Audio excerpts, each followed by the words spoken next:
여러분 안녕하십니까.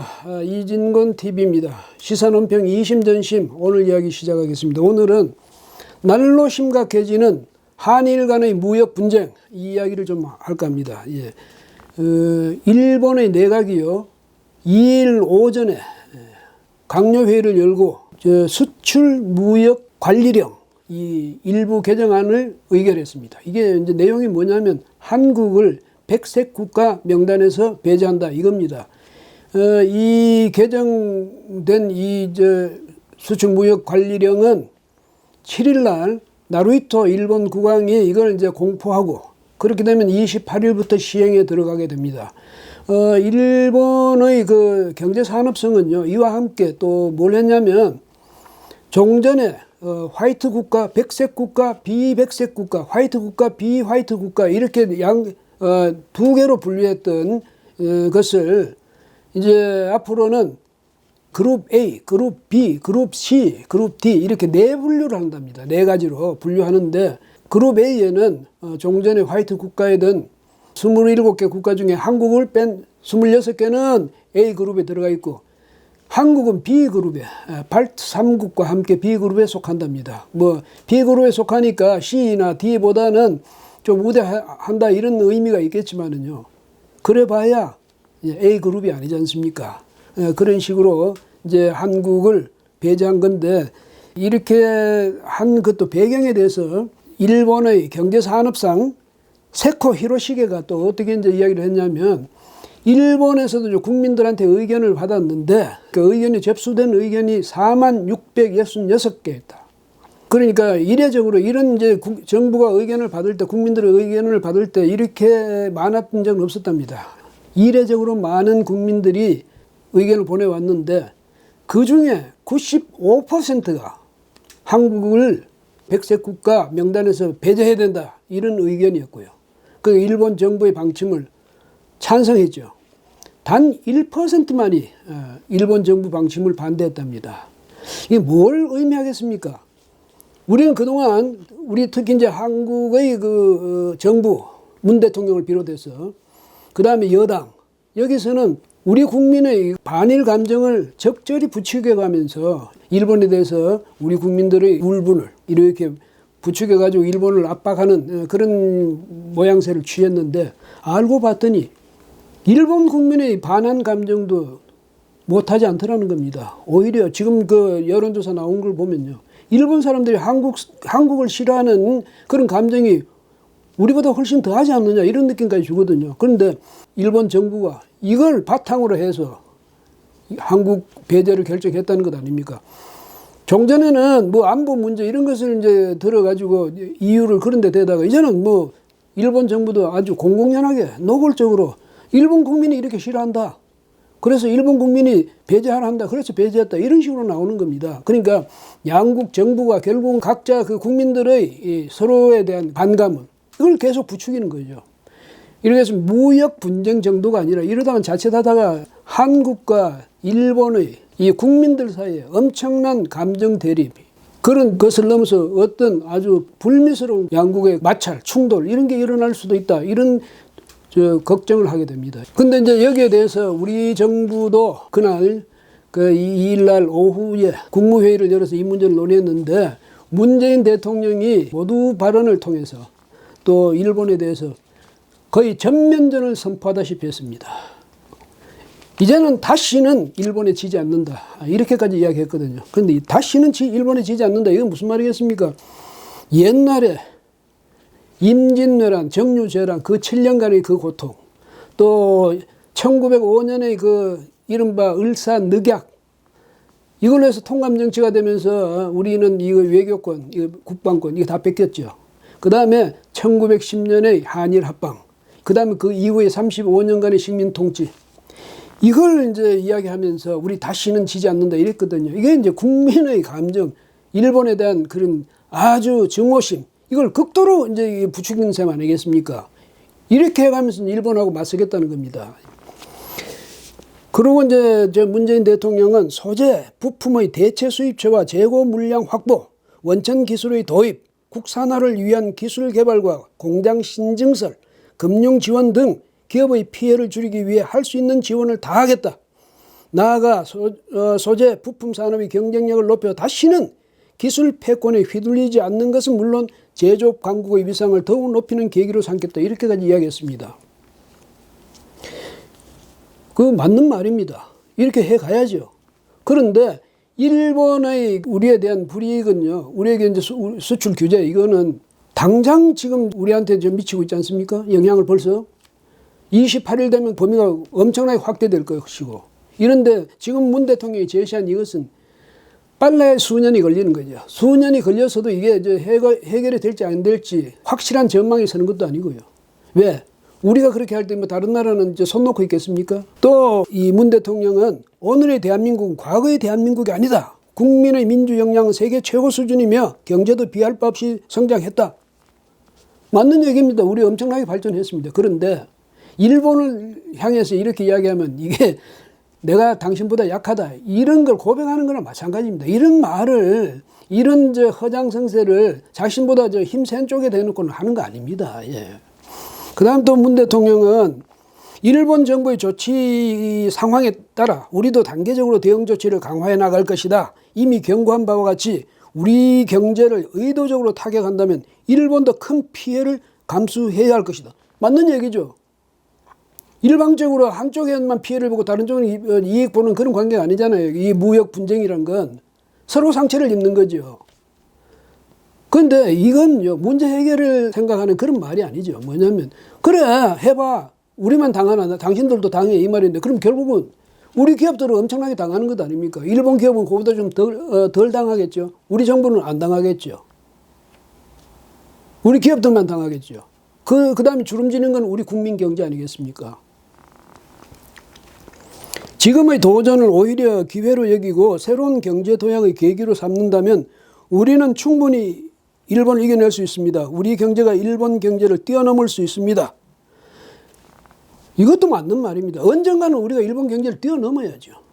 그런데 지금은 아니라는 겁니다. 지금은 우리 경제가 일본 경제보다 훨씬 뒤처져 있거든요. 훨씬 약합니다, 우리가. 국력도 약하고 경제력도 약하고. 그런데 지금 이렇게 정면으로 부딪혀가지고 싸우면 누가 이기겠습니까? 근데 대통령이 이런 식으로 우리 국민들, 물론 우리 국민들이 굉장히 걱정하고 이러니까 그 국민들 다독거려주고 용기를 불어넣어주기 위해서 한 말일 수는 있는데, 이게 문제 해결에는 전혀 도움이 되지 않는 말 그대로 허장성세라는 겁니다. 예. 그래가지고 이제 문 대통령은 우리 국민들들어 자신감을 가지고 단합해달라 이렇게 호소를 했는데, 그럼 자신감을 가지고 단합했다 칩시다. 그 다음에 단합하면 뭐가 달라지는 게 있습니까? 단합만 하면 이 문제가 해결되는 겁니까? 아니면 대통령 채통을 위해서, 대통령의 위신을 위해서, 정부의 권위를 위해서 국민들이 단합해서 박수 보내달라는 겁니까? 문제를 풀어야 할 당사자는 정부인데, 대통령인데 국민들은 어떻게 하라는 거죠? 우리 한국과 일본의 이 교역, 그 실태를 한번 보십시다. 예. 작년에요, 한국의 대일 수출액이 305억 달러였습니다. 그런데 수입은 546억 달러. 수입이 240억 달러 더 많았습니다. 무역 적자가 이렇게 240억 달러 무역 적자가 났다는 얘기죠. 그 다음에 1965년 한일협정 이후 작년까지 우리의 그 무역 적자가 총계를 따지면 얼마냐면 6,046억 달러. 우리 돈으로 708조. 엄청난 무역 적자인데다 이게 구조적인 무역 적자입니다. 이거 여러분 심각히 봐야 될 것이, 우리가 무조건 손해본다 이래서 심각히 봐야 되는 것이 아니라 이것이 한국과 일본의 산업 구조적인 문제입니다. 제조업의. 그러니까 우리는 옛날 일제시대부터 일본에서부터 소재, 부품, 기계 이런 것을 갖고 들어와서 여기서 생산 활동을 한 겁니다. 그래서 대한민국이 오늘날 제조 강국이 됐다. 이것도 그 바탕에는 바로 이런 구조가 있었던 겁니다. 그러니까 오랫동안 일본의 소재, 부품, 기계 이런 것을 바탕으로 해서 발전되어 왔으니까 그 구조화가 됐을 것 아닙니까? 예? 이게 하루아침에 바뀌어집니까? 이게 해방된 이후로만도 지금 70몇 년입니까? 74년? 예? 우리나라가 대한민국이 수립된 이후로도 71년입니다. 바꿀 수 있었으면 벌써 바꿨겠죠. 근데 오히려 이런 서로 의존도가 더 깊어진 겁니다. 근데 오늘날 와서 무슨 얘기냐면 우리가 그래 일본 수출 규제해. 우리는 다른 데 수입선 다변화해. 뭐 다른 쪽으로 현진 기술을 우리가 도입해가지고 거기서 생산하도록 할 거야. 우리 국내 생산량 늘릴 거야. 재고량 관리를 제대로 할 거야. 뭐 이렇게 이야기한다고 해서 그 구조 자체가 깨트려지려면요. 아마도 수십 년 걸릴 겁니다. 아주 경제적으로 말하자면 비효과적인 방법이죠. 예. 그것보다는 그렇게 하기보다는 차라리 일본하고 빨리 어떻게 협상을 해가지고 이 관계를 정상화시키는 게 훨씬 효과적인 것 아니겠습니까? 일본이 우리한테서 사가는 것보다 우리가 일본한테 사오는 게 이렇게 훨씬 많다는 이야기는 뭡니까? 우리 제조업이 일본의 소재나 부품이나 일본의 기계에 의존하는 도가 그렇게 높다는 것 아닙니까? 그럼 앞으로 이게 본격화되면 누가 손해입니까? 피해를 봐도 누가 더 보는 겁니까? 그 점도 정부가 우리한테 분명히 국민들한테 분명히 이야기해야죠. 우리는 마치 일본하고 그냥 우리가 단합해서 일본 덤벼라 이렇게 해가지고 같이 맞짱 뜨면 우리가 이길 것 같이 이야기하는데 상황은 바로 봐야지. 근데 우리 국민들한테 이게 있거든요. 다른 사람한테 다 지더라도 일본한테는 못 지겠다 이런 이제 그게 있는데 그건 누구든지 충분히 이해할 수는 있죠. 그러나 현실은 그런 감정 가지고 풀려 나가는 게 아니다. 이것도 우리는 깊이 유념해야겠습니다. 그 다음에 이제 이 우리 정부가요, 또 대책을 내놓는 게 홍남기 경제부총리 이가 뭐라 했냐면 우리도 일본을 백색 국가에서 제외한다. 2일날 이렇게 이제 이야기를 했어요. 국무회의에서 대통령이 그렇게 선전포고하듯이 하고 나니까 홍남기 부총리도 이제 이렇게 이야기했는데 우리가 백색 국가에서 일본 배제하면 아까 말씀드렸잖아요. 우리 무역 대일 수출입 구조가 어떻게 되어 있는지 우리가 백색 국가 이렇게 배제한다고 해서 일본이 겁을 내겠습니까? 아니죠. 왜냐하면 그야말로 산술적으로 보더라도 일본이 훨씬 우리보다 유리한 입장인데.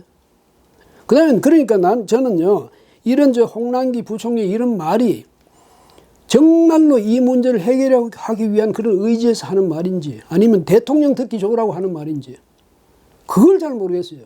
강요들은 대통령 눈치 보는 게 중요한 게 아니라 이 문제를 실제적으로 어떻게 해서 이 문제를 풀어나가야 하느냐 자기의 그 모든 노력을 거기 기울여야 할 텐데 대통령 듣기 좋은 말 이걸 찾는 그런 강요는 이 위기의 시기에 전혀 필요 없는 사람입니다. 홍남기 부총리 결코 그런 생각으로 이런 대안을 내놓는 게 아니기를 바랍니다. 예.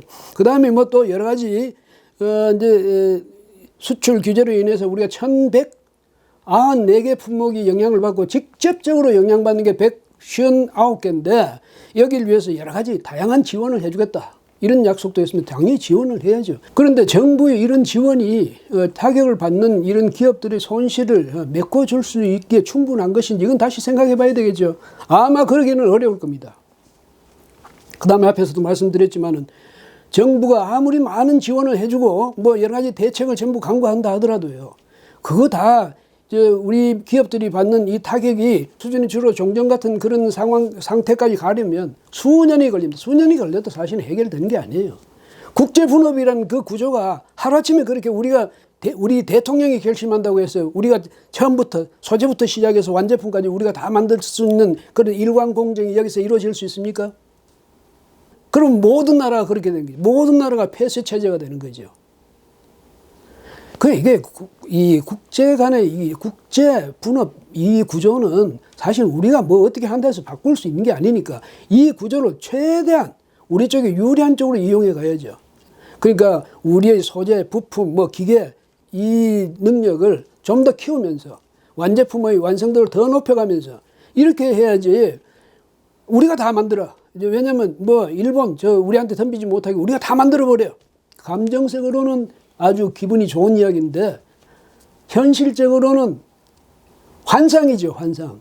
이런 환상을 국민들한테 심어주면 안 되죠. 정부는 뭐냐면 일본하고 전쟁을 벌일 듯이 해서는 안 됩니다. 경제가 우리가 약하잖아요. 약하면 경제적으로 강한 그 일본이 우리한테 만약에 그런 식으로 보복을 가하기로 들면 우리가 감당하기 어렵다. 이것을 뼈저리게 깨달아야 됩니다. 뭐 그 이익 대 이익이 서로 계산하는 데 있어서 그렇게 협상하고 단판 짓는 데 있어서 무슨 뭐 체면이고 국가 채통이고 이런 거 뭐하러 그렇게 개입시킵니까? 냉정하게 계산은 계산이죠. 담판, 뭐 서희 장군의 그런 거에 담판을 이야기했지 않습니까? 그렇죠? 조국 전 민정수석이 했나요? 아니, 일본하고는 왜 담판 못합니까? 전쟁이요. 정말 전쟁할 자신이 있습니까? 그 다음에 지소미아 이걸 가지고 우리가 압박을 가하자. 지소미아가요. 우리가 지금 지소미아를 정부 간의 그런 방식으로 맺고 있는 나라가 21개 나라입니다. 그 다음에 우리가 국방부 간의 협정으로 맺고 있는 나라 13개 나라, 거기다가 나토까지 플러스하면 14개죠. 이렇게 됩니다. 우리가 무슨 일본한테만 무슨 특혜를 준, 그 다음에요. 안보 취약성으로 따지면 우리가 일본보다 훨씬 더하죠. 그렇잖아요. 그 안보 취약성을 가진 우리가 일본 보고 안보 문제를 가지고 압박을 해요. 그 일본이 그걸로 겁을 내겠습니까? 문제는 미국이죠. 그렇죠? 우리 정부도 어쩌면 이제 미국 들으라고 하는 소리일 수도 있는데, 여당도. 그렇지만 그 정부 여당이 이렇게 면밀히 판단하고 고심하고 검토하고 난 이후에 하는 말이 아니라 이건 무슨 즉흥적으로 말이죠. 화풀이 하듯이 지소미아 그럼 안 할 거야. 이런 식은 안 됩니다. 예, 안 되죠. 그 국민을 위하는 일이 아니고 국민을 보호하는 일도 아닙니다. 예, 이 점에 대해서는 우리 정부 좀 여당도 마찬가지로 좀 진지해졌으면 좋겠습니다. 예, 이렇게 상황이 어려울수록 정신을 차려야죠. 흥분하지 말고. 제가 흥분했다고요? 저는 좀 흥분할 만하죠. 왜냐하면 우리 정부를 못 믿겠으니까. 정부가 우리 국민들이 정부를 믿게 좀 해주시기 바랍니다. 예, 오늘은 여기까지 하겠습니다. 고맙습니다.